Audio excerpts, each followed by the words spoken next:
Hello दोस्तों, कैसे हैं आप सब। चलिए शुरू करते हैं। आज हम क्या करने वाले हैं, आज हम एग्जेम्पशन फ्रॉम जीएसटी जो चैप्टर है उसके अंदर जितने भी अमेंडमेंट है वो सारी अमेंडमेंट आज हम करेंगे। ठीक है। तो सबसे पहले तो ये ध्यान रखना कि ये ना बहुत ज़्यादा इम्पोर्टेंट है, बहुत मतलब बहुत ज़्यादा इम्पोर्टेंट है। इसमें से एग्जाम में आपको बहुत कुछ देखने को मिलेगा। ठीक है। और बहुत सारी अमेंडमेंट है, एक नहीं है। देखो यहाँ पे टोटल 15 अमेंडमेंट है दोस्तों इस चैप्टर के अंदर। ठीक है। तो आपको बहुत अच्छे से समझना है, लास्ट तक देखना है। 2 से 3 बार देख लो इसको, जैसे एक अभी देख लो, फिर खुद से एक बार देख लो, 15 मिनट 20 मिनट खुद से पढ़ लिया। ठीक है। फिर कहीं पे जा रहे हो, मान लो मेट्रो में जा रहे हो या कहीं पे ट्रेवल कर रहे हो, तब देख लो। ठीक है ना। ऐसे कर करके 3 4 बार लगातार आप इसको देख लेना, तो ये याद हो जाएगा। याद तो ये मैं अभी करा दूंगा एक ही बार में, बस लास्ट तक ध्यान से देखना। ठीक है। बिल्कुल आसान लगेगा आपको। आइए चलते हैं। तो 15 अमेंडमेंट्स दे रखी हैं। ये अमेंडमेंट कौन कौन सी हैं, एंट्री नंबर 12 के अंदर अमेंडमेंट है। ठीक है। एंट्री नंबर 12 ए है, ग्रांटिंग ऑफ लोन से रिलेटेड अमेंडमेंट है। एंट्री 21 बी, एंट्री 66 ए। ठीक है। एफिलिएशन कॉलेज का से रिलेटेड, एफिलिएशन स्कूल से रिलेटेड, फ्लाइंग ट्रेनिंग कोर्स। इसके अलावा 3 एंट्री 9E 9F 9G। ठीक है। और entry 69, entry 25A, entry 44A और एयरलाइन कंपनी से रिलेटेड भी है। ठीक है। और फिर आप इस तरीके से सर्कल कर लेंगे जैसा कि मैं हमेशा कहता हूँ। ठीक है। तो सबसे पहला काम क्या होना चाहिए, जैसे ही आप इसको पढ़ रहे हो एक बार खुद से पढ़ लेना, एक सर्कल भर लेना, यानी एक बार हो गया आपका। फिर इसको जल्द से जल्द, ठीक है ना, हो सके तो कल दोबारा उठा लेना एक बार फिर से। ठीक है ना। फिर इस सर्कल को भर लेना, फिर एक बार फिर से। एक ही बार जब आप पढ़ रहे हो तो एक ही बार में 3 बार रिवीजन हो जाना चाहिए आपका। उससे क्या है ना कि ये जब भी आप पढ़ोगे उसके बाद कभी भी, ठीक है, तो ये आपको अच्छे से आता होगा। ठीक है। लास्ट तक सुनना है, ध्यान से सुनना है। आइए चलते हैं, वन बाय वन करके हम अमेंडमेंट उठाते हैं। और सबसे पहली जो अमेंडमेंट है दोस्तों वो है यहाँ पर एंट्री नंबर 12 के अंदर। एंट्री नंबर 12 किसके ऊपर है, रेंटिंग ऑफ इमूवेबल प्रॉपर्टी, यानी रेंटिंग ऑफ रेजिडेंशियल ड्वेलिंग। क्या होता है, renting of residential dwelling exempt होता है, ये बात आप जानते हो। ठीक है ना। लेकिन यहाँ पे एंट्री नंबर 12 के अंदर एक एक्सप्लेनेशन ऐड हुई है, एक्सप्लेनेशन नंबर 2। ये एक्सप्लेनेशन क्या कहती है, देखिए जैसे हम लोग जब दिल्ली में आए थे तो मैं पीजी में रहता था, तो हमारे दिमाग में आता था यार ये पीजी वीजी जो है, हम लोगों को जो स्टूडेंट होते हैं उनको मतलब पीजी वीजी देते हैं, है ना, रहने के लिए, तो क्या ये टैक्सेबल होते हैं या नहीं होते हैं, ये दिमाग में अक्सर आता था। तो पीजी हो गए, हॉस्टल्स हो गए, बहुत सारे स्टूडेंट्स के लिए होते हैं, लक्ष्मी नगर वगैरह स्टूडेंट का हब है ना। तो ऐसे जो पीजी हैं, हॉस्टल्स हैं, कैंपस हैं, या फिर स्टूडेंट्स के लिए कोई रेजिडेंस बना रखा है, तो ऐसे में क्या उनके ऊपर टैक्स लगेगा या नहीं, तो इसके लिए एक एक्सप्लेनेशन नंबर 2 एंट्री नंबर 12 के अंदर ऐड हुई है। ठीक है ना। ये क्या कहती है, ये कहती है कि अगर कोई एकोमोडेशन सर्विस प्रोवाइड कर रहे हो स्टूडेंट को, ठीक है ना, ओके, रेजिडेंस के लिए, या फिर कोई हॉस्टल है या कोई पीजी या कोई कैंपस है, ठीक है, तो वो डेफिनेटली वो टैक्सेबल है। ठीक है ना। क्या है वो टैक्सेबल है, इसमें कोई दो राय नहीं है। ठीक है ना। इसके ऊपर एंट्री नंबर 12 एप्लीकेबल नहीं है, यहाँ पे क्लियरली लिख रखा है एंट्री नंबर 12 इसके ऊपर एप्लीकेबल नहीं है। यानी एंट्री नंबर 12 क्या कहता है, एंट्री नंबर 12 कहता है भैया residential of renting of residential dwelling क्या होता है, एग्जेम्प्ट होता है, हम सब जानते हैं, है ना। लेकिन यहाँ पर एंट्री नंबर 12 एप्लीकेबल नहीं है, इसका मतलब ये टैक्सेबल है। क्या टैक्सेबल है, कोई भी पीजी वीजी है या कोई हॉस्टल है, ठीक है ना, किस स्टूडेंट को दे रहा है, चलो भाई ठीक है रहने के लिए दिया, तो वो टैक्सेबल है। लेकिन फिर एक और एंट्री डाल दी इन्होंने साथ साथ में, बिल्कुल नई। ठीक है ना। ये एंट्री क्या कहती है, एंट्री नंबर 12A, ये पूरी की पूरी एंट्री इन्होंने डाल दी। और इसमें उन्होंने ये भी लिख दिया साथ साथ में, ऊपर वाले के साथ है या पूरा का पूरा एक साथ डाल दी। ठीक है। तो इसमें उन्होंने ये बोल दिया लेकिन अगर टैक्सेबल है, अगर कोई पीजी है तो डेफिनेटली वो टैक्सेबल, कोई हॉस्टल है वो टैक्सेबल है, स्टूडेंट को दे रहा है, चलो भाई ठीक है रहने के लिए टैक्सेबल है। लेकिन अगर ये दो कंडीशन सेटिस्फाई हो जाती है, दोनों कंडीशन, तो फिर एग्जेम्प्ट है। ये दो कंडीशन क्या है, ठीक है ना, अगर वैल्यू, ठीक है ना, जो भैया स्टूडेंट को दे दिया तो उसकी वैल्यू देखो कितनी है, वैल्यू 25,000 या उससे कम है अगर पर पर्सन पर मंथ, एंड साथ में, ठीक है ना, वो व्यक्ति क्या है, मिनिमम कंटिन्यूस पीरियड जो है उसका रहने का 90 डेज, मिनिमम कितना होना चाहिए, 90 डेज है। तो मतलब अगर ये दोनों कंडीशन सेटिस्फाई हो जाती है तो फिर वो एग्जाम्प्ट हो जाता है। Both condition should be satisfied. I hope clear है, बस याद होगा वहाँ, तो मैं एक बार दोबारा रिवीजन करा देता हूँ, अभी याद हो जाएगा, सब भूल जाओ। ठीक है ना। सिर्फ ऐसे याद रखो कि मैं लक्ष्मी नगर में आया, तुम पीजी वीजी रहते हैं ना, पीजी होते हैं, हॉस्टल्स होते हैं जो स्टूडेंट को देते हैं क्या, ठीक है भैया चलो आप रहो। तो अब ये जो भी पीजी हैं, हॉस्टल्स वगैरह हैं, ये अब टैक्सेबल हो गए हैं। लेकिन अगर ये दो कंडीशन सेटिस्फाई हो जाएंगी तो एग्जाम्प्ट हो जाएंगे। कंडीशन क्या है, 25,000 या उससे कम वैल्यू है, ठीक है ना, पर पर्सन पर मंथ है। ये ध्यान रखना, पर पर्सन पर मंथ, ये जरूर है, कभी इस पे चेक कर लें आपको, पर पर्सन पर मंथ 25,000 या उससे कम है अगर, ठीक है, वैल्यू, और मिनिमम कंटिन्यूस पीरियड क्या है, 90 डेज का स्टे है, ठीक है, तो फिर इसका मतलब क्या है, दोनों कंडीशन सेटिस्फाई है तो फिर एग्जाम्प्ट हो जाएगा। आई होप याद होगा वह। चलिए आगे चलते हैं और कंटिन्यू पढ़ते हैं। अब यहाँ पे आ जाते हैं, यहाँ पे आ जाते हैं और इसको देखेंगे। ये क्या है, ये है ग्रांटिंग ऑफ लोन के ऊपर है। ये ग्रांटिंग ऑफ लोन क्या है मैं भी आपको बताता हूँ, बिल्कुल कोई दिक्कत नहीं है। यहाँ पे पूरा मैंने एक चार्ट सा बना के दे दिया है, ये समझ में आ गया मतलब खत्म, ठीक है ना, ये समझ में आ गया मतलब खत्म। अब ग्रांटिंग ऑफ लोन का मतलब क्या है, मान लो एक फॉरेन कंपनी है, ठीक है ना, और एक इंडियन कंपनी है, ठीक है ना, और ये मान लो रिलेटेड कंपनी है या, ठीक है, रिलेटेड पर्सन है या, ठीक है, तो फॉरेन कंपनी है, एक इंडियन कंपनी है। फॉरेन कंपनी, इंडियन कंपनी क्या कर रही है, फॉरेन कंपनी से लोन ले रही है, क्या कर रही है, ठीक है ना, इंडियन कंपनी फॉरेन कंपनी से लोन ले रही है। अब लोन लेगी तो ऑब्वियस सी बात है इंटरेस्ट पे करेगी, तो इंटरेस्ट क्या है, एग्जेम्प्ट है, जीएसटी से बाहर है, वो तो वैसे एग्जेम्प्ट है ना, तो चलो ठीक है जी, समझ में आ गया। लेकिन क्या इंडियन कंपनी फॉरेन कंपनी को किसी भी तरीके का प्रोसेसिंग फी, एडमिनिस्ट्रेटिव चार्जेज या लोन ग्रांटिंग चार्जेज पे कर रही है, तो सवाल है नहीं, कोई कंसिडरेशन पे नहीं कर रही है। इंडियन कंपनी इस तरीके का कोई भी कंसिडरेशन पे नहीं कर रही है, बोलो क्लियर है। इसलिए इसको डीम्ड सप्लाई नहीं मान सकते हम, ठीक है ना, इस ट्रांजैक्शन को हम क्या नहीं मान सकते, डीम्ड सप्लाई नहीं मान सकते, क्योंकि इंडियन कंपनी फॉरेन कंपनी को सिर्फ इंटरेस्ट का पेमेंट कर रही है, सिर्फ इंटरेस्ट का पेमेंट कर रही है, इंटरेस्ट या डिस्काउंट का पेमेंट कर रही है, ठीक है ना। यहाँ पर ये क्या नहीं पे कर रही है, प्रोसेसिंग फी वगैरह इस तरीके की फी कुछ भी चार्जेज नहीं दे रही है, तो इसका मतलब है इसे आप डीम्ड सप्लाई नहीं मान सकते, ठीक है ना, और इसके ऊपर जीएसटी नहीं लगा सकते, ऐसा डिपार्टमेंट को बोल रहे हैं। आई होप क्लियर है, याद होगा वो। तो मैं एक बार दोबारा याद करा देता हूं, ठीक है ना, एक फॉरेन कंपनी है, एक इंडियन कंपनी है, इंडियन कंपनी फॉरेन कंपनी से लोन ले रही है, ठीक है, लोन ले रही है तो इंटरेस्ट देगी, वो एग्जेम्प्ट है, ठीक है ना। इंडियन कंपनी, ठीक है ना, फॉरेन कंपनी को ये सब पेमेंट नहीं कर रही है, इसलिए इसको डीम्ड सप्लाई नहीं मान सकते, और डीम्ड सप्लाई नहीं मान सकते तो जीएसटी भी चार्ज नहीं कर सकते, कोई जीएसटी नहीं लगेगा। इतनी सी एक पॉइंट है इसके ऊपर, और यही चीज यहाँ पे वैसे इंग्लिश में लिख रखी है, अगर आप पढ़ोगे तो, ठीक है ना, ये लिख रखा है बस। आइए इसको देख लेते हैं एक बार, ठीक है, पढ़े, सेम बात लिख रखे हैं। ये कह रहा है in case where loan is granted by a person to related person, कोई एक पर्सन किसी दूसरे अपने रिलेटेड पर्सन को लोन दे रहा है, या फिर ओवरसीज, ठीक है ना, एफिलिएट है कोई और वो अपनी इंडियन एंटिटी को लोन दे रही है, बात है कि जो अपने एग्जांपल में मैंने लिया, ठीक है। वेयर नो कंसिडरेशन, मतलब कोई कंसिडरेशन नहीं है यहाँ पे, is charged by the person from the related person या overseas affiliate from the Indian entity, मतलब ठीक है ना, इंडियन कंपनी, ठीक है, अपनी फॉरेन कंपनी को कोई कंसिडरेशन पे नहीं कर रही है इस तरीके से, ठीक है ना, वो खाली क्या पे कर रही है, इंटरेस्ट या डिस्काउंट का टाइप का पेमेंट कर रही है, ठीक है ना, तो इसे हम डीम्ड सप्लाई नहीं मान सकते उन रिलेटेड पर्सन के बीच में, ठीक है ना। और इसके लिए यहाँ पर क्लियरली साफ बोल दिया गया कि किसी तरीके का कोई भी जीएसटी चार्ज नहीं होगा, ठीक है ना, as per schedule 1 C GST act 2017 under section 7(1)(c), ये सब याद करना रखना चाहो तो रख लो, कोई दिक्कत नहीं। आई होप याद होगा एकदम, ठीक है जी, याद हो गया है। तो आगे बढ़ जाते हैं।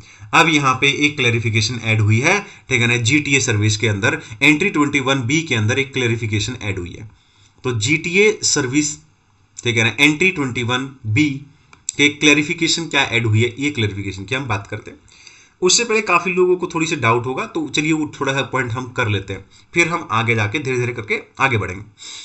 जीटीए की जो क्लैरिफिकेशन ऐड हुई है, इससे पहले कि मैं आपको वो क्लैरिफिकेशन के बारे में बताऊं, यानी कि अमेंडमेंट बताऊं, यहाँ पे कुछ बातें थोड़ा सा आपको जो पता होने चाहिए, नहीं पता है तो मैं रिमाइंड करा देता हूं, अगर पता भी है तो थोड़ा बहुत भूल गए हो तो जीटीए क्या होता है बेसिकली, देखो दोस्तों, इसकी फुल फॉर्म होती है गुड्स ट्रांसपोर्ट एजेंसी, ठीक है ना। ये एक नोटिफिकेशन है, उसके अंदर डिफाइन कर रखी है। इसका मतलब होता है गुड्स ट्रांसपोर्ट एजेंसी का मतलब होता है, ठीक है ना, कि एनी पर्सन जो किस तरीके की सर्विस प्रोवाइड कर रहा है, गुड्स को ट्रांसपोर्ट करने की सर्विस प्रोवाइड कर रहा है, ठीक है ना, एक जगह से दूसरी जगह आपका गुड्स भेज देगा, कोई दिक्कत नहीं, उसे जीटीए बोलते हैं, बस इतना ध्यान रखो।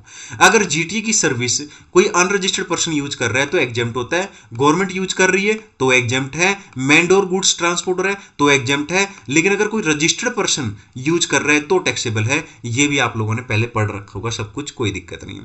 अब मेनली अमेंडमेंट क्या है, अमेंडमेंट ये है, और इसको समझेंगे एक कहानी से, और इस कहानी को समझने के लिए, ठीक है ना, पूरा थोड़ा सा इसको छोटा कर लेते हैं ताकि ये पूरी की पूरी आपको चीज़ समझ में आ जाए, ठीक है।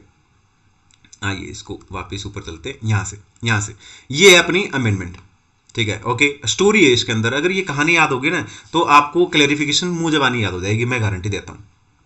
और मैं अपनी कहानी लेके चलूंगा। यहाँ पे मैंने लिख रखा है ब्रो, यानी कि मैं, मेरी कहानी है ये कहानी है मेरी, ठीक है ना। हाँ ओके, चलिए चलते हैं। अब कोविड-19 की बात है, ठीक है ना, कोविड-19 की बात है। मैं चला गया था घर पे, ठीक है ना, मैं सोनीपत हरियाणा का रहने वाला हूँ, मैं घर पे चला गया था।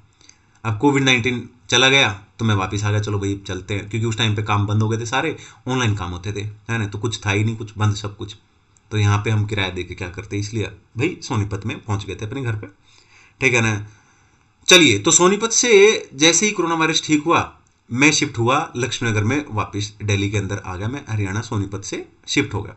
तो एक गुड्स ट्रांसपोर्ट एजेंसी थी मान लो, और मैंने उसको बोला कि जी मेरा सामान जो है सोनीपत से लक्ष्मीनगर भेजना है, भेज दोगे, ले जाओगे, कोई दिक्कत तो नहीं है। उन्होंने कहा ठीक है जी ले जाएंगे। मैंने कहा कितने पैसे लगेंगे, उन्होंने कहा 10,000 रुपये लगेंगे। मैंने कहा ठीक है। मैंने कहा जी थोड़ा सा हेल्प चाहिए, ठीक है ना, जैसे मतलब मैं वहाँ पे पैकिंग वैकिंग कर रहा था ना, तो जो बंदे आए थे मैंने उनको बोला यार थोड़ा लोड वोड करवाने में हेल्प करवा दो भाई, थोड़ा हाथ लगा दो भाई, पैकिंग और अनपैकिंग में थोड़ी सी, पैकिंग कराने में हेल्प करा दो। जब यहाँ पे आए तो मैंने कहा थोड़ा अनपैकिंग में हेल्प करा दो। तो मैंने कहा ये इसको बोलते हैं, जो ये हेल्प कर रहे हैं ना वो लोग, इसको बोलते हैं एंसिलरी सर्विस या इंसिडेंटल सर्विस। तो ये तो ऑब्वियस सी बात है। वो कह रहे हैं कि जी इसको कोई पैसे नहीं है, ये क्या मतलब, अब आपका थोड़ा हाथ लगा दिया हमने, मतलब आपको मतलब सामान हमने रखवा दिया, तो इसमें क्या होगा, कोई बड़ी बात नहीं है। एंसिलरी सर्विस या इंसिडेंटल सर्विस होगी ये। तो मेन सर्विस क्या थी भाई, गुड्स को ट्रांसपोर्ट करने की थी, ठीक है ना, लेकिन हमने थोड़ा बहुत इतना कर दिया तो कोई बात नहीं, चलेगा। ये कंपोजिट सप्लाई मानी जाएगी। क्या मानी जाएगी, composite supply. Main supply goods को ट्रांसपोर्ट करने की थी, ये होगी एंसिलरी सर्विस, ठीक है ना। तो जो रेट इस पे लगेगा वही रेट इस पे एप्लीकेबल हो जाएगा, तो ये तो होगी composite supply. I hope clear है, ये तो डन हो गया हुआ। अब आगे हम भाई यहाँ पे लक्ष्मीनगर में बात खत्म, ठीक है ना। जैसे ही उन्होंने सामान यहाँ पे लाए तो मैंने कहा कि भैया इस बिल्डिंग के अंदर लेके जाना है, ठीक है ना। अब मैंने कहा चलो भाई चढ़वा दो इस बिल्डिंग के अंदर। उन्होंने कहा जी चलो ठीक है चढ़वा देते हैं। मैंने कहा 7वें फ्लोर पे लेके जाना। उन्होंने कहा अरे रे, ठीक है ना भाई साहब, हेल्प कर सकते, मजदूर थोड़ी हैं, ठीक है, अलग से कुछ पैसे लगेंगे इसके, 2,000 रुपये लगेंगे अलग से। मैंने कहा चलो यार 2,000 रुपये ले लेना, ठीक है ना, ठीक है।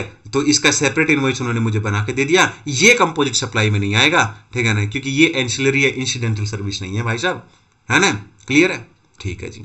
इतनी सी बात है इसके ऊपर, और कुछ भी नहीं है। यही चीज़ इन्होंने अंग्रेजी में लिख के दे दी है। अंग्रेजी मतलब समझते हो कि इंग्लिश में मतलब, है ना। आइए चलते हैं। तो क्या कहता है, इट इज क्लैरिफाइड, सीबीआईसी का क्लैरिफिकेशन है क्या, सीबीआईसी क्लैरिफाई कर रहा है क्या, दैट एंसिलरी या इंसिडेंटल सर्विस कौन सी, वो लोड वोड करवा दो, पैकिंग करवा दो, अनपैकिंग वाली की बात कर रही है, ठीक है ना। ये कह रहा है कि भैया लोडिंग अनलोडिंग पैकिंग अनपैकिंग ये कोई दिक्कत नहीं है, ठीक है ना, चल जाएगा, ये उसी में इंक्लूड हो जाएगा, ये कंपोजिट सप्लाई बन जाएगी। मतलब मेन सर्विस होगी गुड्स को ट्रांसपोर्ट करने की, ठीक है ना, गुड्स को ट्रांसपोर्ट करने की, और उसके साथ अगर कोई एंसिलरी या इंसिडेंटल सर्विस है इस तरीके की तो कोई दिक्कत नहीं है, वो फिर कंपोजिट सप्लाई मानी जाएगी। जो मेन सप्लाई के ऊपर रेट होगा वही उसके ऊपर रेट हो जाएगा। ये बात कर रहा है। लेकिन आगे क्या कह रहा है, ठीक है ना, भैया अगर इसके अलावा कोई और सर्विस है तो फिर उसके लिए सेपरेटली इनवॉइस दिया जा रहा है, ठीक है ना, वो कंपोजिट सप्लाई का पार्ट नहीं माना जाएगा। जैसे 7वें फ्लोर के ऊपर, ठीक है ना, हमें सामान चढ़ाने की बात हुई थी, याद होगा वो एकदम, मैं पक्की गारंटी दे रहा हूँ याद हो जाएगा आपको। वैसे अगर आप कहीं पे जॉब कर रहे हो, मेट्रो में जा रहे हो, ठीक है ना, आधा घंटे का सफ़र है, जाते जाते आप इसको सुन लेना, फिर एक बार आते हुए सुन लेना, याद होगा, काम खत्म, ठीक है ना, एकदम बिल्कुल याद हो जाएगा, कोई दिक्कत नहीं। चलिए आगे चलते हैं। अब यहाँ पे चलते हैं आगे की तरफ। अब यहाँ पे एक एंट्री है, एंट्री 66A, ठीक है ना, ये ऐड हुई है। चलिए इसके बारे में बात कर लेते हैं। बिल्कुल नॉर्मल है। अगर मैं नॉर्मल तरीके से बताऊं तो आपको मतलब ये कहोगे कि अभी याद होगा, ठीक है ना, एकदम बिल्कुल पहले। लेकिन इसकी एक एक चीज़ हम क्लियर करेंगे। ये जो एंट्री है ना 66A, पहली बात तो ध्यान रखना, ठीक है ना, ये सरकारी स्कूल के ऊपर है, बस मतलब गवर्नमेंट स्कूल, ठीक है, हम तो सरकारी स्कूल में पढ़े ना, ब्रो सरकारी स्कूल में पढ़ा, ठीक है। तो ये सरकारी स्कूल यानी कि गवर्नमेंट स्कूल के ऊपर है ये, और आपको अभी याद हो जाएगा। कॉन्सेप्ट क्या, चलिए आ जाते हैं यहाँ पे, कॉन्सेप्ट की क्लियरिटी करते हैं पहले। ठीक, कॉन्सेप्ट मतलब थोड़ा सा इसके बारे में जान तो ले कि बेसिकली है क्या ये। स्कूल मतलब एजुकेशन, तो एजुकेशन के बारे में चलिए कुछ बातें आपको मैं बता देता हूँ, ठीक है ना। वैसे सरकारी स्कूल को अगर कोई भी एफिलिएशन सर्विसेज प्रोवाइड की जाती है, सरकारी स्कूल को कोई भी एफिलिएशन सर्विस प्रोवाइड की जाती है तो वो एग्जाम्प्ट होती है। वैसे इतना था तो आपको ध्यान रख लोगे ना, इतना भी काफ़ी है, लेकिन फिर भी मैं इसको अच्छे से आपको और भी चीज़ें समझाने वाला हूँ। चलिए कुछ बातों की अंडरस्टैंडिंग। पहली बात, स्कूल, स्कूल मतलब क्या भाई, एजुकेशन प्रोवाइड करता है। अब सवाल ये उठता है एजुकेशन का मतलब क्या होता है। एजुकेशन भाई CGST एक्ट 2017 में डिफाइन ही नहीं कर रखा कहीं पे, लेकिन एपेक्स कोर्ट का एक डिसीजन है और उस डिसीजन में बता रखा है एजुकेशन का मतलब क्या होता है। Education is a process of training, developing knowledge, skill and character of student by normal schooling, ठीक है। चलो ठीक है जी। एजुकेशन क्या है? गवर्नमेंट कह रही है एजुकेशन एक सेंसिटिव इशू है भाई, बिल्कुल है। गवर्नमेंट कह रही है हम प्रमोट करना चाहते हैं एजुकेशन को, इसलिए गवर्नमेंट कह रही है एजुकेशन सर्विसेज को हम एग्जेम्प्ट कर देंगे टैक्स से, ठीक है ना। लेकिन गवर्नमेंट एक और बात कर रही है, क्या कह रही है कि भैया आज के टाइम पे जो एजुकेशन है वो तो भाई इतना पैसा कमाते हैं, ह्यूज रेवेन्यू, ये भी कह रहे हैं, ठीक है ना। इसलिए फिर गवर्नमेंट क्या कर रही है, गवर्नमेंट एक एंट्री लेके आई सरकारी स्कूल के लिए 66A। आइए चलते हैं और बातें कर लेते हैं यहाँ पर।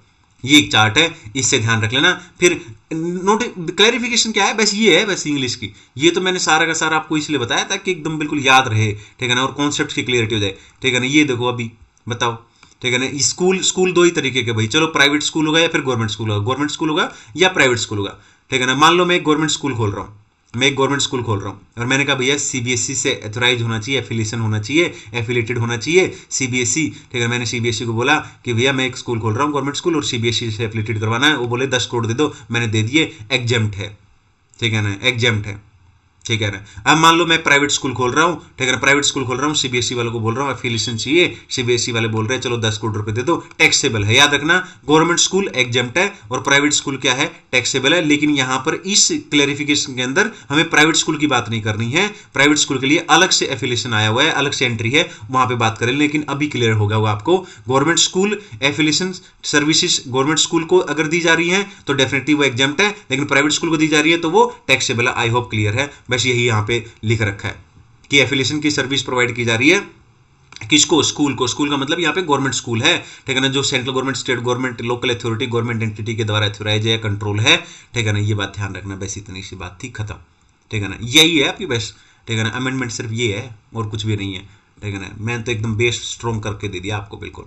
अब आ जाते हैं आगे। अगर अभी हमने पढ़ा अगर गवर्नमेंट स्कूल है तो एग्जेम्प्ट है, गवर्नमेंट स्कूल को एफिलिएशन सर्विसेज प्रोवाइड की जाती है, ठीक है ना, तो एग्जेम्प्ट है। वहीं पर अगर कॉलेज को, तो कॉलेज को टैक्सेबल है, प्राइवेट स्कूल को भी टैक्सेबल है, ठीक है ना। कॉलेज को भी टैक्सेबल है और प्राइवेट स्कूल को भी टैक्सेबल है, गवर्नमेंट स्कूल को एग्जेम्प्ट है, बस इतना सा ध्यान रखना है, तो टैक्सेबल है, ठीक है ना। एफिलिएशन सर्विसेज का मतलब क्या होता है, एफिलिएशन सर्विसेज का मतलब है एक यूनिवर्सिटी है वो अपने कॉलेज को, ठीक है ना, ये देख रही है कि भैया तुम्हारे पास नेसेसरी इंफ्रास्ट्रक्चर है, मतलब ठीक है ना, सही तरीके से कोई कोर्स है। मान लो तुम बोल रहे हो कि भैया हमें तो कंप्यूटर कोर्स कराना है, तो तुम्हारे पास कंप्यूटर ही नहीं है, ठीक है ना, है, ठीक है ना, तुम्हारे पास space, financial stability, faculty strength, ये सब है कि नहीं है, ठीक है ना। तो ये सब बातें तो क्या है, ये जो ये है, ये स्टूडेंट के एडमिशन या स्टूडेंट का जो एग्जाम कंडक्ट से रिलेटेड नहीं है, ठीक है ना, इसलिए ये जो है एग्जेम्प्ट नहीं है, ठीक है ना, ये जो है एग्जेम्प्ट नहीं है। क्यों? क्योंकि ये स्टूडेंट से रिलेटेड नहीं है, ठीक है ना, ना उनके एग्जाम से रिलेटेड है, ना उनके एडमिशन से रिलेटेड है, इसलिए ये जो है, ठीक है ना, क्या नहीं है, ये एग्जेम्प्ट नहीं है, टैक्सेबल है। अगर यूनिवर्सिटी अपने कॉलेज को एफिलिएशन सर्विसेज प्रोवाइड करती है तो वो टैक्सेबल है, और अगर वहीं पर अगर गवर्नमेंट स्कूल को प्रोवाइड की जाती है तो एग्जेम्प्ट है, वहीं पर प्राइवेट स्कूल को करेंगे तो वो टैक्सेबल है। बस इतनी सी बात ध्यान रखनी है। अगले पॉइंट पे यही बोल रखा है, स्कूल की बात आ रही है फिर से, लेकिन ये प्राइवेट स्कूल की बात कर रहे हैं, ठीक है ना। तो मैंने बता ही दिया टैक्सेबल है, क्यों? क्योंकि ये जो एफिलिएशन की सर्विस होती है दोस्तों, ठीक है ना, ये स्टूडेंट के एडमिशन या एग्जाम कंडक्ट से रिलेटेड है नहीं, तो डेफिनेटली यहाँ पे क्या है ये, ठीक है ना, ये टैक्सेबल है, एग्जेम्प्ट नहीं है, यानी कि टैक्सेबल है, ठीक है ना। हालांकि इसने आगे ये बात लिख रखी है कि एफिलिएशन सर्विसेज, ठीक है ना, जो ऊपर है, ठीक है ना, वो अगर गवर्नमेंट स्कूल को है तो एग्जेम्प्ट है। ये हम पहले ही पढ़ चुके हैं, एंट्री नंबर 66A, बस इसने थोड़ा सा जिक्र यहाँ पे कर दिया। याद होगा वो, एकदम सच्ची बताना याद होगा, बिल्कुल याद होगा, ठीक है ना। तीनों की तीनों याद हो गए होंगी। कैसे याद हो गए होंगे? अगर एफिलिएशन सर्विसेज प्रोवाइड की जाती है किसी गवर्नमेंट स्कूल को एग्जेम्प्ट है, प्राइवेट स्कूल को टैक्सेबल है, कॉलेज को टैक्सेबल है, हो गया याद, बस खत्म। बताओ क्या लगा इसमें? कुछ भी नहीं लगा। आइए चलिए बात करते हैं। मेरा एक दोस्त है वो पायलट है, ठीक है ना, हाँ, तो ना वो पायलट है। अब पायलट यानी कि अब उसने कहीं ना कहीं से मतलब दूर का दोस्त है, मतलब जैसे दूर का रिश्तेदार होता है ना, वैसे दूर का दोस्त है, हाँ, तो दोस्त का दोस्त है, ठीक है। चलिए, तो यहाँ पे फ्लाइंग ट्रेनिंग कोर्स, तो उसने ट्रेनिंग कोर्स किया था, है ना, तो ट्रेनिंग कोर्स उसने ना फ्लाइंग ट्रेनिंग कोर्स करना पड़ता है ना भाई, तभी तो ना। कौन कंडक्ट कर रहा है इसको? कंडक्ट किसके द्वारा किया जाता है? ये FTO, flying training organisation conduct कर रही है फ्लाइंग ट्रेनिंग कोर्स। क्या हो भैया, हम आपको उड़ना सिखाएंगे नहीं, मतलब हवाई जहाज उड़ाना सिखाएंगे ठीक है, उड़ना नहीं सिखाएंगे, ठीक है ना, मतलब आप समझ गए ना, मतलब फ्लाइंग करना सिखाएंगे। चलिए ठीक है, जहाज को उड़ाना सिखाएंगे। आ जाओ, कौन कंडक्ट कर रहा है? एफटीओ, फ्लाइंग ट्रेनिंग ऑर्गेनाइजेशन, और अप्रूव होना चाहिए ये डीजीसीए, डीजीसीए मतलब director general of civil aviation के द्वारा, ठीक है ना। तो यहां पर गवर्नमेंट कह रही है कि भैया ये तो यही मानेंगे हम कि एक एजुकेशनल इंस्टीट्यूशन सर्विस प्रोवाइड कर रहा है अपने स्टूडेंट को, अपनी फैकल्टी को, अपनी स्टाफ को, यही मानेंगे और ये एग्जाम्प्ट होता है। ये आप पहले भी पढ़ चुके हो एजुकेशनल, ठीक है ना। एग्जाम्शन के अंदर एजुकेशन सर्विस प्रोवाइड की जाती है अगर स्टूडेंट्स, फैकल्टी या स्टाफ को, तो वो एग्जाम्प्ट होती है। तो वही बात ये बोल रहा है, क्या कह रहा है, कह रहा है कि अगर कोई ट्रेनिंग कोर्स है, फ्लाइंग ट्रेनिंग कोर्स प्रोवाइड कर रहे हैं, ठीक है ना, और वो कंडक्टेड बाय एफटीओ है, अप्रूव्ड बाय डीजीसीए है, ठीक है ना, तो यही मानेंगे कि एजुकेशन इंस्टीट्यूशन ने अपने स्टूडेंट, फैकल्टी और स्टाफ को सर्विस दी है एजुकेशन की और एग्जाम्प्ट हो जाएगा। बस इतना सा था। बताओ इसमें क्या था, कुछ भी नहीं था। आइए चलते हैं, 3 एंट्री नहीं आई है, ये 3 एंट्री और देख लो, ये तीनों की तीनों एंट्री नहीं है। 9E 9 के रिलेटेड है, ये 9 की सीरीज है, 9E 9F 9G। चलिए आ जाते हैं, ठीक है ना। ये जो तीनों है ना, मतलब अभी याद हो जाएंगे, और ये तीनों एक ही चीज से रिलेटेड है। क्या? Ministry of railway, Indian railway याद रख लेना, Indian railway, ministry of railway, Indian railway से रिलेटेड है तीनों की तीनों। मिनिस्ट्री ऑफ रेलवे, एक बात हमेशा ध्यान रखना कि मिनिस्ट्री ऑफ रेलवे, ठीक है, मिनिस्ट्री ऑफ रेलवे की 9E 9F 9G तीनों है। अब मिनिस्ट्री ऑफ रेलवे में सबसे पहली बात कर लेते हैं, आ जाते हैं यहाँ पे। मिनिस्ट्री ऑफ रेलवे यानी कि इंडियन रेलवे अगर किसी भी इंडिविजुअल व्यक्ति को सर्विस प्रोवाइड कर रही है, ये 4 सर्विस, तो वह एग्जेम्प्ट है। कौन सी सर्विस प्रोवाइड कर रही है? जैसे कि मान लो, ठीक है ना, मैं प्लेटफॉर्म पर अपने एक रिश्तेदार को छोड़ने गया, तो मैंने एक प्लेटफॉर्म टिकट ले ली, ठीक है, उन्होंने वो सर्विस प्रोवाइड की, प्लेटफॉर्म टिकट प्रोवाइड करने वाली, सेल करने की, ठीक है ना, तो वो एग्जेम्प्ट है, ठीक है ना। मैं अपने किसी रिश्तेदार को छोड़ने गया, ठीक है, ट्रेन थोड़ी ही लेट हो रखी थी, ठीक है ना, तुम आपको तो पता ही ट्रेनें कभी कभी बहुत ज़्यादा लेट हो जाती हैं, ठीक है ना, तो वेटिंग रूम में बैठे हुए थे, ठीक है ना, उसकी फैकल्टी प्रोवाइड की, उसके लिए चार्जेस ले रहे हैं, तो एग्जेम्प्ट है, ठीक है ना। क्लोक रूम सर्विसेज प्रोवाइड कर रहे हैं, सामान डिपॉजिट कराने की, एग्जेम्प्ट है। या किसी कार सर्विस प्रोवाइड कर रहे हैं, battery car operating service provide कर रहे हैं, आजकल तो होती नहीं है, हो सकता है आगे चल के हो ये, ठीक है, अभी नहीं है मतलब, ठीक है, तो एग्जेम्प्ट है। तो आई होप क्लियर है। तो मिनिस्ट्री ऑफ रेलवे यानी कि रेलवे अगर किसी इंडिविजुअल को अगर ये 4 सर्विस प्रोवाइड कर रही है, ठीक है ना, इनमें से कोई भी सर्विस प्रोवाइड कर रही है, तो वो एग्जेम्प्ट है। बस इतनी सी बात है, इसमें कुछ भी था नहीं ऐसे, ठीक है जी। आ जाओ, अगर मिनिस्ट्री ऑफ रेलवे का एक डिवीजन दूसरे डिवीजन को सर्विस प्रोवाइड कर रहा है, ठीक है ना, कौन सर्विस प्रोवाइड कर रहा है? एक डिवीजन किसी दूसरे डिवीजन को सर्विस प्रोवाइड कर रहा है। सोनीपत का डिवीजन नरेला के डिवीजन को सर्विस प्रोवाइड कर रहा है, सोनीपत का डिवीजन नरेला के डिवीजन को सर्विस प्रोवाइड कर रहा है, तो क्या कह रहा है? एग्जेम्प्ट है। आई होप क्लियर है। आगे बढ़ जाते, बताओ इसमें कुछ भी नहीं था। 9G की बात करते दोस्तों, ये ध्यान से समझ लेना, ठीक है ना। इसमें हालांकि कुछ बड़ी बात नहीं है, कोई इसमें आपको लगेगा नहीं कि मतलब कुछ था, लेकिन फिर भी थोड़ा सा ध्यान रखना। अब मान लो एक एसपीवी है, एसपीवी मतलब इंडियन कंपनी है, ठीक है ना, और दूसरी तरफ क्या है? मिनिस्ट्री ऑफ रेलवे है। तो इंडियन कंपनी ने एक इंफ्रास्ट्रक्चर बनाया, ठीक है ना, और वो इंफ्रास्ट्रक्चर मिनिस्ट्री ऑफ रेलवे कह रही है हमें दे दो यूज करने के लिए, तो कह रही है चलो ठीक है हम तुम्हें दे देते हैं, ये इंफ्रास्ट्रक्चर यूज कर लो, ठीक है ना। अब फ्री में थोड़ी देगी, ठीक है ना, ये पैसे देगी इसको, पैसे देगी ना, तो वो जो पैसे दिए, ठीक है ना, मतलब तो वो एग्जेम्प्ट हो जाएगा, ठीक, वही मतलब जो ये सर्विस प्रोवाइड कर रही है ना, एसपीवी जो सर्विस प्रोवाइड कर रही है ना मिनिस्ट्री ऑफ रेलवे को, और उसके बदले में जो पैसा मिल रहा है, तो ये एग्जेम्प्ट हो जाएगा, ठीक है ना। अब मिनिस्ट्री ऑफ रेलवे क्या कह रही है कि भैया तो जो इंफ्रास्ट्रक्चर तुम्हारा हमारे पास पड़ा हुआ है, ठीक है ना, हम उसको मेंटेन कर लेंगे, हम तुम्हें मेंटेनेंस सर्विस प्रोवाइड करेंगे, चिंता मत करो, ठीक है ना। क्लियर है। अब मेंटेनेंस सर्विस इसकी चीज है ना, तो मेंटेनेंस ये प्रोवाइड कर रहा है, तो डेफिनेटली इसको पैसे पे करने पड़ेंगे, ये भी एग्जेम्प्ट है, ठीक है ना। क्लियर है। बस इतनी सी बात है, यहां पे लिख रखा है यही चीज सारी की सारी English. Service provided by SPV, special purpose vehicle to ministry of railway, ठीक है ना, अलाउिंग क्या यूज करने के लिए? मिनिस्ट्री ऑफ रेलवे हमारा इंफ्रास्ट्रक्चर यूज कर सकते हैं, उसके बदले में जो पैसा आएगा वो एग्जेम्प्ट होगा। सर्विस ऑफ मेंटेनेंस की सर्विस प्रोवाइड की जाती है मिनिस्ट्री ऑफ रेलवे के द्वारा एसपीवी को, और उसके बदले में कंसिडरेशन, ये क्या है? एग्जेम्प्ट, मतलब दोनों चीज एग्जेम्प्ट हो जाएंगी, ठीक है ना। क्लियर है। ये वही वाली बात होगी जैसे कई चीजें पढ़ते हैं ना हम लोग कि हमारा बंदा फॉरेन कंट्री है, ठीक है ना, फॉरेन कंट्री का बंदा हमारे यहाँ पे आया, ऑफिशियल किसी मतलब गवर्नमेंट का कोई वो है, तो भैया तुम हमारा एग्जेम्प्ट कर दो, हम तुम्हारा एग्जेम्प्ट कर देंगे। बस इतनी सी बात है। बोलो क्लियर है। ठीक है जी, आ जाओ आगे चलते हैं। अब आगे चलते हैं, अब पढ़ेंगे, अब तो लगभग खत्म हो गए सारे के सारी जो इंपॉर्टेंट चीजें थी, बस ये 2-4 चीजें बची हुई, बस थोड़ा ध्यान रखने के लायक है। Entry 69, skill development services. अगर एनी सर्विस प्रोवाइडेड बाय, अगर कोई भी सर्विस है, एनी सर्विस, ठीक है ना, प्रोवाइड कौन कर रहा है? National skill development corporation set up by government of India, national council of vocational education and training के द्वारा, या an awarding body recognise by national council of vocational education and training वगैरह, ठीक है ना। अगर ये है और इन रिलेशन टू, किससे रिलेटेड, स्किल डेवलपमेंट से रिलेटेड अगर सर्विस प्रोवाइड कर रहे हैं, स्किल डेवलपमेंट से रिलेटेड सर्विसेज प्रोवाइड कर रहे हैं, ठीक है ना, तो वो एग्जेम्प्ट है। बस इतनी सी बात ध्यान रख लेना, काफ़ी है। आगे चलते हैं। अब हम पढ़ेंगे एक एंट्री इंसर्ट हुई है, एंट्री 25A।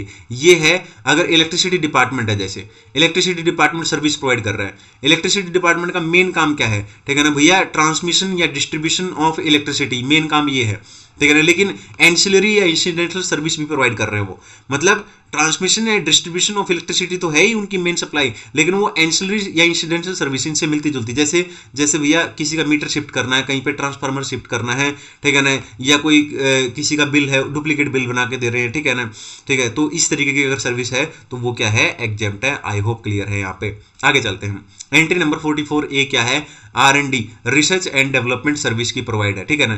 तो ये कह रहा है कि अगर कोई R&D कर रहा है, कौन R&D कर रहा है, इनकम टैक्स एक्ट, ठीक है ना, इनकम टैक्स एक्ट 1961 के अंदर सेक्शन 35(1) क्लोज 2 और 3 के अंदर दे रखा है कि अगर नोटिफाइड, कौन नोटिफाइड, भाई कोई यूनिवर्सिटी, कोई कॉलेज या कोई अदर इंस्टीट्यूट या कोई रिसर्च एसोसिएशन है, वो नोटिफाइड होना चाहिए, ठीक है ना, ये नोटिफाइड होना चाहिए। अगर हम उसको ग्रांट दे रहे हैं R&D के लिए तो वो एग्जेम्प्ट है। बस इतनी सी बात इसमें ध्यान रख लेना, और कुछ भी नहीं है। आगे चलते हैं। इंपोर्ट ऑफ सर्विस, ये है एयरलाइन से रिलेटेड, ठीक है ना, इंपोर्ट ऑफ सर्विस एयरलाइन से रिलेटेड। लास्ट है, बस बिल्कुल हो गया है, बिल्कुल एकदम बिल्कुल आपको मजा आ गया होगा। इतनी मुश्किल मुश्किल चीजें थी और अब आपको लगा हुआ कि कुछ भी नहीं है। बस इसको एक बार अभी सुन लिया, ठीक है ना। आपको मैंने नोट्स ऑलरेडी इतने भयंकर, इतने अच्छे नोट्स बना के दिए है ना, ठीक है ना। और स्टडी मेट से जब मैं नोट्स बना रहा था ना तो माथा खराब हो गया था एकदम, मतलब इतना कुछ मतलब था, बहुत कुछ, ठीक है। चलिए, तो यहां पर इंपोर्ट ऑफ सर्विस यानी एयरलाइन कंपनी की बात कर रहा है, ठीक है ना। तो ये क्या कह रहा है, मान लो कोई फॉरेन कंपनी है, ठीक है ना, और इंडिया के अंदर उसने क्या किया, एक एस्टेब्लिशमेंट बना दी, मतलब एस्टेब्लिशमेंट मतलब एक एयरलाइन कंपनी, मतलब एयरलाइन कंपनी की बात हो रही है। कोई फॉरेन कंपनी है, ठीक है ना, हेड ऑफिस फॉरेन में है, और इंडिया के अंदर उसने कोई अपना एस्टेब्लिशमेंट या कोई ब्रांच बना दिया, कोई ऑफिस बना दिया, जो कि क्या है, एयरलाइन कंपनी है, ठीक है ना। क्लियर है, बोलो। अब हेड ऑफिस, ठीक है ना, और ब्रांच के बीच में कोई ट्रांजैक्शन हो रही है, ठीक है ना, और वो उसके अंदर कोई कंसिडरेशन भी नहीं है, विदाउट कंसिडरेशन है, तो ये कह रहा है कि वो एग्जेम्प्ट है। बस इतनी सी बात है, ठीक है ना। हालांकि एक एक्सप्लेनेशन दे रखी है, इस एक्सप्लेनेशन में सिर्फ ये बता रखा है कि फॉरेन कंपनी का मतलब क्या है। तो ये कह रहा है कि जो कंपनी एक्ट 2013 के अंदर फॉरेन कंपनी का मतलब है, वही फॉरेन कंपनी का मतलब यहाँ पे भी है, लेकिन कुछ कंडीशंस फुलफिल होनी चाहिए तभी एग्जेम्प्ट है। ये कंडीशंस क्या है, ये कह रहा है कि जो एयरलाइन कंपनी है इंडिया के अंदर, जो ब्रांच है इंडिया के अंदर, वो जब गुड्स या पैसेंजर ट्रांसपोर्ट करेगी तो उस पर तो जीएसटी देना पड़ेगा, ऑब्वियसली बात है, जीएसटी देना पड़ेगा। और जो फॉरेन गवर्नमेंट है उसका हमारी गवर्नमेंट के साथ, इंडिया की गवर्नमेंट के साथ बायलैटरल एग्रीमेंट हो रखा हो, बस इतनी सी बात है, ये ध्यान रख लेना, और कुछ भी इसके अंदर नहीं है। आई होप याद होगा। वो एक फॉरेन की कंपनी है, उसका इंडिया के अंदर ब्रांच है, एयरलाइन में डील करती है वो।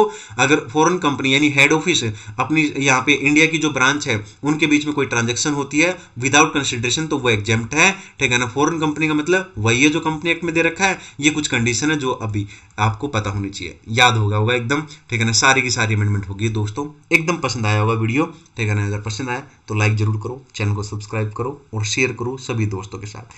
सारी अमेंडमेंट जल्द से जल्द मैं कवर कर दूंगा विद इन ए वीक। एक हफ्ते के अंदर अंदर कोशिश कर रहा हूँ कि सारी अमेंडमेंट मैं आपको दे दूँ, ठीक है ना। एक हफ्ते के अंदर अंदर सारे काम काज छोड़ के मैं अमेंडमेंट बना रहा हूँ और ये अमेंडमेंट आपको शेयर कर दूंगा।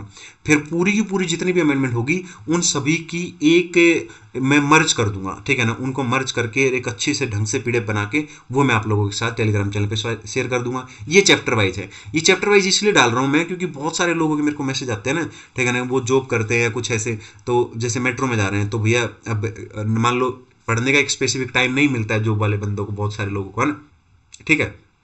बहुत सारे लोग तो ऐसे भी हैं जो शादीशुदा हैं, ठीक है, तो बच्चे हैं, तो घर भी संभालना है, ऑफिस भी संभालना है, जॉब भी संभालना है, फिर साथ में सोच रहे कि चलो यार एक ग्रुप बचा हुआ है, 2 ग्रुप बचा हुआ है, दे ही लेते हैं। हर बार एक थोड़ा थोड़ा रहता है ना कि चलो दे ही लेते हैं कुछ ना कुछ, है ना। वो था ना, एक वो किसी ने बोला था अवार्ड लेते टाइम कि आप फेल हो रहे हो, बार बार फेल हो रहे हो, तो फेल बेटर, मतलब पहले से बेटर। अभी भाई एग्जाम दे रहे हो, ठीक है, समझ रहे हो, मान लो आप सेकंड ग्रुप दे रहे हो, और अब सेकंड ग्रुप में, है ना, आपने पेपर दिया और नहीं हुआ क्लियर, दूसरी बार दिया तो 2-4 नंबर ज़्यादा आए, तीसरी बार दिया 5-10 नंबर और ज़्यादा आए, चौथी बार दिया 10 नंबर और ज़्यादा आए। तो ऐसे कर करके मतलब ये तो पक्का है कि भैया 1-2 अटेम्प्ट में जैसे ही फंसेगा निकल जाएगा, तो लगे रहो, कोई दिक्कत नहीं है, ठीक है। और ऐसी होती हैं चीज़ें। चलिए आज के लिए इतना ही, थैंक यू सो मच।